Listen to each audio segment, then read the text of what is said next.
नमस्कार, जय हिंद। तो आज हम जानेंगे कि राष्ट्रपति पद के लिए क्या क्या अर्हताएँ होती हैं, शपथ कैसे होता है और राष्ट्रपति के लिए शर्तें क्या क्या होती हैं। तो चलिए, वीडियो शुरू करने से पहले एक बार आप चैनल को सब्सक्राइब जरूर कर दीजिए और लाइक करिए। और क्या आपको जानना है, किस बारे में जानना है, आप कमेंट करके एक बार ज़रूर पूछिए। किस चीज़ के बारे में आपको चाहिए वीडियो, वो कमेंट करके ज़रूर बताएं। तो चलिए वीडियो को शुरू करते हैं। और अब हम सबसे पहले बात कर लेते हैं राष्ट्रपति पद के लिए क्या क्या अर्हताएँ होनी चाहिए।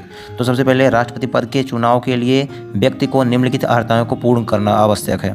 पहला कि वह भारत का नागरिक हो, वह 35 वर्ष की आयु को पूर्ण कर चुका हो, वह लोकसभा का सदस्य निर्वाचित होने के लिए अर्हित हो। और फिर जो चौथा है वह है कि वह संघ सरकार में अथवा किसी राज्य सरकार में अथवा किसी स्थानीय प्राधिकरण में अथवा किसी सार्वजनिक प्राधिकरण में लाभ के पद पर ना हो। एक वर्तमान राष्ट्रपति अथवा उपराष्ट्रपति किसी राज्य का राज्यपाल या संघ अथवा राज्य का मंत्री किसी लाभ के पद पर नहीं माना जाता। इस प्रकार वह राष्ट्रपति पद के लिए अर्ह उम्मीदवार होता है। इसके लिए अतिरिक्त राष्ट्रपति के चुनाव के लिए नामांकन के लिए उम्मीदवार के कम से कम 50 प्रस्तावक व 50 अनुमोदक होने चाहिए। प्रत्येक उम्मीदवार भारतीय रिजर्व बैंक में 1.5 लाख रुपए जमानत राशि के रूप में जमा करेगा। अर्थात प्रत्येक जो भी उम्मीदवार होगा राष्ट्रपति पद के लिए, उनको पहले 1,50,000 रुपये पहले रिजर्व बैंक में जमा करना पड़ेगा।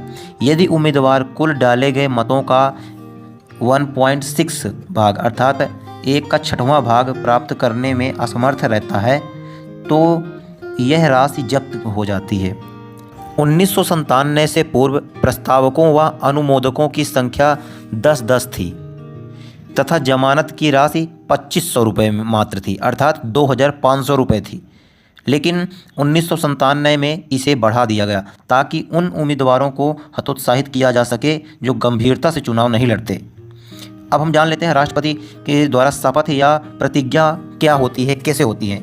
तो राष्ट्रपति पद ग्रहण करने से पूर्व शपथ या प्रतिज्ञा लेना होता है उनको। तो अब अपने शपथ में राष्ट्रपति शपथ लेते हैं कि मैं श्रद्धापूर्वक राष्ट्रपति पद का कार्यपालन करूंगा, संविधान और विधि का परिरक्षण, संरक्षण और प्रतिरक्षण करूंगा और भारत की जनता की सेवा और कल्याण में निरत रहूंगा। यह जो शपथ ग्रहण होता है उसे उच्चतम न्यायालय के मुख्य न्यायाधीश और उनकी अनुपस्थिति में वरिष्ठतम न्यायाधीश द्वारा राष्ट्रपति को पद की शपथ दिलाई जाती है। अन्य किसी भी व्यक्ति को जो राष्ट्रपति के रूप में कार्य करता है अथवा राष्ट्रपति के कर्तव्यों का निर्वहन करता है, इसी प्रकार शपथ लेनी होती है उनको भी। अब हम जान लेते हैं राष्ट्रपति पद के लिए शर्तें क्या हैं। तो संविधान द्वारा राष्ट्रपति के पद के लिए निम्नलिखित शर्तें निम्नलिखित हैं। जैसे वह है, पहला है कि वह संसद के किसी भी सदन अथवा राज्य विधायिका का सदस्य नहीं होना चाहिए। यदि कोई ऐसा व्यक्ति राष्ट्रपति के निर्वाचित होते हैं तो उसे पद ग्रहण करने से पूर्व उस सदन से त्यागपत्र देना होगा। वह कोई अन्य लाभ का पद धारण नहीं करेंगे। उसे बिना कोई किराया चुकाए आधिकारिक निवास अर्थात राष्ट्रपति भवन आवंटित होगा। उन्हें संसद द्वारा निर्धारित उपलब्धियों, भत्ते व विशेषाधिकार प्राप्त होंगे। उनकी उपलब्धियां और भत्ते उनकी पदावधि के दौरान कम नहीं किया जाएगा। फिर इसके बाद आता है 2018 में संसद ने राष्ट्रपति का वेतन 1,50,000 रुपये प्रति माह से बढ़ाकर 5,08,000 रुपये प्रति माह कर दिया गया। ये 2018 में हुआ, जो कि संसद में।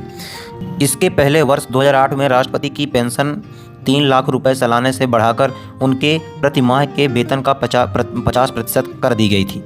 इसके अलावा भूतपूर्व राष्ट्रपतियों को पूर्ण सुविधाजनक व सुसज्जित आवास, फोन की सुविधा, कार, चिकित्सा सुविधा, यात्रा सुविधा, सचिवालय स्टाफ एवं 1,00,000 रुपये प्रति वर्ष तक कार्यालयीन खर्च मिलता है।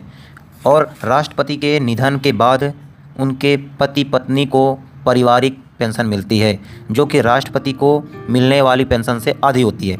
इसके अलावा उन्हें पूर्ण सुसज्जित आवास, फोन की सुविधा, कार, चिकित्सा सुविधा, यात्रा सुविधा, सभी सचिवालय स्टाफ एवं 20,000 रुपये प्रति वर्ष तक कार्यालयीन खर्च मिलता है। राष्ट्रपति को अनेक अधिकार प्राप्त भी हैं। उन्हें अपने आधिकारिक कार्य में किसी भी विधिक जिम्मेदारियों से उन्मुक्ति होती है। अपने कार्यकाल के दौरान उसे किसी भी आपराधिक कार्यवाही से उन्मुक्ति होती है।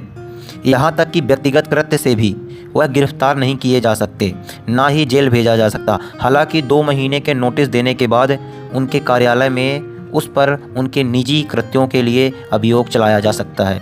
तो ये रही हमारी एक छोटी सी रिपोर्ट जो कि राष्ट्रपति पद के मतलब अर्हताएँ, शपथ एवं शर्तें थी।